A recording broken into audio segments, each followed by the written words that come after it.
Bienvenue sur un air de RH. Nouvelle année, nouvelle saison pour notre podcast 100% dédié à l'actu RH et proposé en collaboration par les éditions Tissot et Culture RH. Alors, l'année 2024 vient tout juste de démarrer. Janvier, c'est le mois des bonnes résolutions que l'on va tenir ou pas. Janvier, c'est également l'occasion de se pencher sur les grands sujets qui vont rythmer l'année. Pour ce premier épisode de la 4e saison de Sur un air de RH, nous vous proposons de nous pencher sur les grandes tendances RH qui devraient marquer 2024. Alors, à votre avis, quels seront les sujets marquants des professionnels RH de cette année? Pour le découvrir, nous accueillerons aujourd'hui Adeline Lajoigny, journaliste chez Culture RH, qui nous livrera une synthèse des orientations phares identifiées pour 2024. Bonne écoute!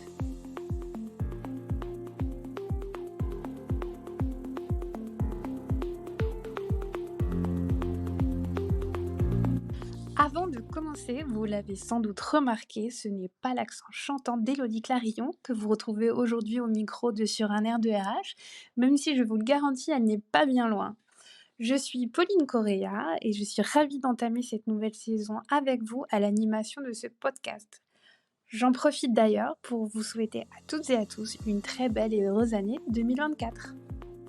Allez, on y va. Bonjour Adeline. Bonjour. Très heureuse de t'accueillir pour ce premier épisode de la 4e saison de notre podcast. Tu es journaliste sur Culture RH où tu relais les tendances et où tu décryptes divers résultats d'études qui peuvent intéresser les professionnels des ressources humaines. Aujourd'hui, on va donc profiter de ton expertise pour décortiquer les grandes orientations qui devraient marquer cette année pour les RH. Avant de nous lancer dans le vif du sujet et pour nous remettre dans le contexte, pourrais-tu nous dresser un rapide bilan de 2023? Tout à fait. Un bilan important parce que les RH ont connu vraiment de grands bouleversements en 2023 dans vraiment tous les domaines. On pense forcément en premier à l'intelligence artificielle, l'IA, qui a touché tous les secteurs des RH, le recrutement, la création de contenu, la gestion de projet, le marketing, le commercial. Mais en dehors de cette IA, les RH, ils ont aussi dû faire face à de nouvelles attentes des salariés, notamment les jeunes générations, qui sont en demande de sens, de flexibilité, de diversité. Les RH, ils ont aussi dû intégrer de grandes avancées en droit social, notamment pour les parents salariés. Ils ont dû prendre en compte l'arrivée du montant net social en paix, ils ont dû gérer la réforme de la retraite. Donc tous ces bouleversements-là, ils ont parfois mis à mal les personnels RH. Mais ça a surtout poussé les RH à évoluer dans le bon sens, à se moderniser, à s'humaniser encore plus. Pour moi, le RH en 2023, il a été beaucoup plus qu'un RH, il a été au cœur des enjeux de recrutement, de management, de droit, de RSE. Et donc, du coup, effectivement, en 2024, on se demande à quoi on va pouvoir s'attendre, qu'est-ce qu'il va y avoir comme nouveau bouleversement du monde du RH. Voilà, c'est ça qu'on va voir aujourd'hui. Ok, tout à fait. Un RH donc, qui a été très challengé, on va dire, pendant cette année 2023. Écoute, je te propose du coup de commencer tout de suite par un domaine qui est en mutation depuis plus quelques années, c'est la paye. Donc, Adeline, d'après toi, quelles seront les grandes tendances de la paie que tu as identifiées pour 2024? Alors, on continue dans la droite lignée de 2023 avec une explosion d'utilisation de l'IA dans le domaine de la paix. On s'attend vraiment à une automatisation massive de la paix avec l'automatisation des données, l'automatisation du contrôle de la paix, qui va permettre de supprimer ou alors au moins de diminuer énormément la saisie manuelle des données et donc de réduire le risque d'erreur humaine. Pourquoi mettre en place l'intelligence artificielle dans la paix aujourd'hui? Parce que ça va permettre d'analyser les tendances en matière de coûts salariaux aussi, ça va permettre d'anticiper les besoins de main-d'œuvre, ça va permettre, comme on l'a vu, de détecter rapidement les erreurs, les anomalies. Ça voudrait dire que peut-être qu'on aura des fiches de paix parfaites en 2024. Mais l'IA, elle va aussi permettre aux salariés d'améliorer son expérience. Alors ça, c'est du côté technologique IA. Mmh. Les SIRH vont également être développés pour travailler sur un domaine très important qui est la cybersécurité. Aujourd'hui, avec le télétravail, on a des problèmes d'accès sécurisé à distance qu'il va falloir régler en 2024. Il va falloir aussi gérer la gestion de la paix dématérialisée avec des nouveautés. Il va falloir gérer les équipes à distance tout en maintenant la cohésion des équipes. Donc la paix en 2024, elle va énormément évoluer. Et une dernière chose pour la RH, c'est qu'il va falloir mettre en place une veille sociale proactive. Parce que les normes et les mises à jour réglementaires, elles n'arrêtent pas de changer. Et en 2024, il va vraiment falloir que la RH soit au courant de tout ce qui se passe sur la paix. OK. Donc je reviens un peu sur ce que tu disais sur l'automatisation et l'intelligence, artificielle. C'est clairement, des sujets émergents, mais qui apparemment ne touchent pas que le secteur de la paie, mais également un autre sujet de poids pour les professionnels, des ressources humaines, c'est le recrutement.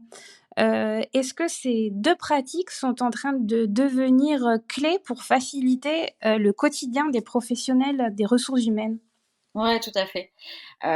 Effectivement, comme tu le disais, l'automatisation, l'intelligence artificielle, ça va également toucher le recrutement en 2024 comme en 2023. Pourquoi? Parce que avec le développement des technologies, l'IA, elle va permettre de parcourir des milliers de CV en quelques minutes. Ça va vraiment permettre d'aller beaucoup plus vite. Ça va permettre de rédiger des nouveaux messages d'approche plus personnalisés. Et dans un problème, dans un contexte de guerre des talents, c'est important de Mmh. toucher les bonnes personnes. Donc, les tâches fastidieuses vont être automatisées et les RH vont pouvoir prendre plus de temps pour les rencontres Pour humaines. l'humain, Voilà. d'accord. Donc pour résumer, tu confirmes que l'automatisation et l'intelligence artificielle représentent des opportunités fortes, pour soutenir, les professionnels des ressources humaines dans leur mission de recrutement, mais le jugement humain reste, quand même indispensable. Il y a clairement une nécessité de replacer l'humain au cœur, du process RH. Quelles sont les évolutions, quelles sont les solutions envisagées dans ce sens, pour davantage humaniser, le recrutement? Alors, en 2024, c'est vrai que on va voir peut-être plus de recrutement virtuel, mais il va falloir que les RH sachent faire l'équilibre entre ce virtuel et ce présentiel pour effectivement peut-être à mettre plus d'humains tout en faisant du recrutement à distance. Mmh. Autre chose à faire attention dans le recrutement suite à l'IA, c'est travailler sur la diversité et l'inclusion. Donc l'IA peut intégrer des biais cognitifs, il va falloir faire attention à ça. Faire attention aussi à l'amélioration, ce qu'on a vu de l'expérience candidat, c'est-à-dire que c'est pas parce qu'il y a du virtuel qu'il faut pas bien travailler sur la marque employeur et bien travailler sur l'expérience candidat positive. Et enfin, pour mettre plus d'humain là-dedans, il faudra que les RH soient attentifs à parler dès le début, dès le processus de recrutement, de la formation et du développement des talents, qui sont deux enjeux majeurs pour les futurs candidats. C'est très important pour eux d'augmenter en compétences dans leur futur poste. Pardon. Donc bah, du coup, j'enchaîne en effet sur le sujet de la formation, hein, qui a subi une année d'incertitude, notamment liée aux hésitations, du gouvernement vis-à-vis du CPF. Quelles seront les grandes tendances, liées à la formation, professionnelle en 2024? Alors, effectivement, la formation, ça fait aussi partie des grands enjeux. Il y a eu des changements réglementaires en 2023 très importants, notamment l'arrêté, du 31 mai, qui est venu compléter les règles liées à la certification, qualité Qualiopi. Il y a une question qui reste en suspens, qui est celle du reste à charge pour les particuliers, en cas d'utilisation du CPF. C'est une question qui devrait être résolue en 2024. On ne sait pas, dans quel sens. Techniquement, bien entendu, l'intelligence artificielle vient aider la préparation, la création des formations, mais on s'attend à un développement d'une autre technologie qui est la réalité virtuelle. Voilà. Pourquoi la réalité virtuelle? Parce que les formations en 2024, elles vont être plus amusantes. On va laisser de côté très certainement le format dit expositif qui consiste à Mmh. partager de manière descendante les informations et on va plus travailler sur une pédagogie active, sur des méthodes interrogatives, sur ce qu'on appelle la gamification, la ludopédagogie. Donc on s'attend à des formations beaucoup plus amusantes et aussi beaucoup plus scientifiques.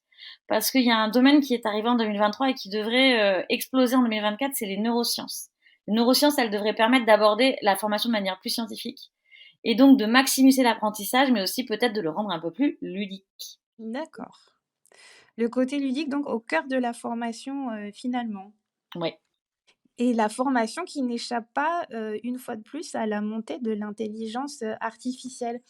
On voit que la formation est un secteur, particulièrement enclin, à l'innovation et qui a bien su, évoluer avec les nouvelles organisations du travail.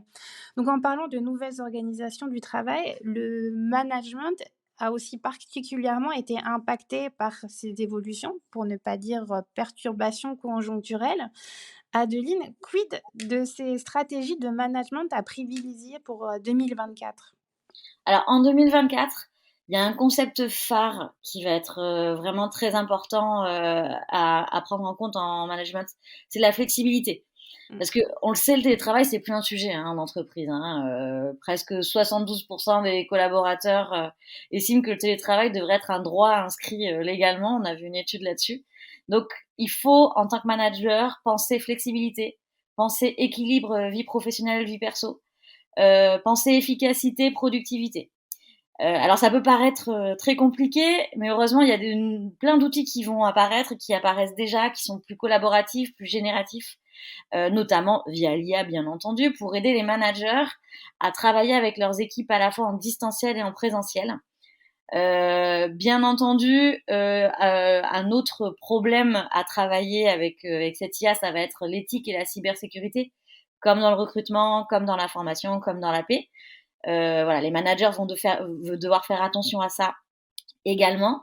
Et bien entendu aussi, il va falloir mettre plus d'humain dans son management, parce que les équipes sont loin, parce que voilà, parce que les gens se voient pas tous les jours, donc il va falloir gérer les échanges à la fois formels et informels. Donc les stratégies doivent être élaborées de manière dynamique, de manière coopérative. Travailler sur les parcours à la fois candidats, les parcours collaborateurs, travailler vraiment le onboarding, le offboarding. Voilà, les managers vont devoir travailler encore plus sur leurs équipes. OK. Donc si je résume, flexibilité, humain et accompagnement au, changement sont les, maîtres mots pour le management en 2024. Écoute, pour, terminer, je te propose qu'on s'intéresse à la gestion des ressources humaines plus, globalement. Quels autres sujets vont animer cette année 2024? Alors, on reste sur la droite lignée de 2023 et on va planter le clou, notamment pour tout ce qui est bien-être, santé mentale au travail. De plus en plus important pour les équipes de se sentir bien. Donc, mettre en place des actions concrètes comme des ateliers de gestion du stress. On aime beaucoup le coaching. Les équipes sont très intéressées aussi par le mentorat. Voilà, il va falloir aussi pour les RH travailler avec les managers sur la gestion des équipes à distance. Mmh. Parce qu'on a parlé de l'IA, il va falloir que les RH également travaillent sur leur maîtrise numérique, c'est-à-dire que les nouveaux outils de digitalisation des processus RH cette année, il va falloir vraiment bien les maîtriser. Autre sujet plus important notamment pour les jeunes générations, c'est tout ce qui est RSE. Donc les générations Z et Y ont très très envie que leurs entreprises travaillent sur l'engagement environnemental, mais aussi social, sociétal et éthique, et également sur tout ce qui est diversité, équité et inclusion. Notamment, il y a des choses très importantes à travailler cette année. C'est l'égalité des traitements hommes-femmes, c'est la transparence des salaires qui va être imposée par l'Union européenne, mais également le recrutement inclusif et la mise en place de vrais programmes RSE, de ne pas faire du greenwashing et de travailler profondément sur tous ces domaines-là. OK et bien, de nombreux sujets qui devraient occuper, nos professionnels, des RH. Il y a de quoi faire. J'en profite de mon côté, tu parlais RSE pour, préciser que nous consacrerons un prochain épisode pleinement à ce, sujet de la RSE. Adeline, notre podcast touche à sa fin. Est-ce que, tu as un dernier mot pour clôturer ce podcast? Ouais, j'ai envie de dire courage au RH pour cette année 2024 qui s'annonce à la fois riche en changements, pensée humain et pensée maîtrise technologique. Merci Adeline pour toutes Merci ces Pauline. informations qui, je l'espère, pourront éclairer nos auditeurs. En quelques mots, l'année 2024 DRH sera faite d'intelligence artificielle, d'éthique et de cybersécurité et surtout de beaucoup, beaucoup, beaucoup d'humains. Vous pouvez retrouver la synthèse de ces tendances dans un livre blanc en téléchargement gratuit sur le site de Culture RH. Merci à tous pour votre écoute, c'est déjà la fin de cet épisode. Si ce podcast vous a plu, donnez-lui 5 étoiles sur votre plateforme d'écoute préférée. Je vous dis à très bientôt pour un nouvel épisode de Sur un air de RH.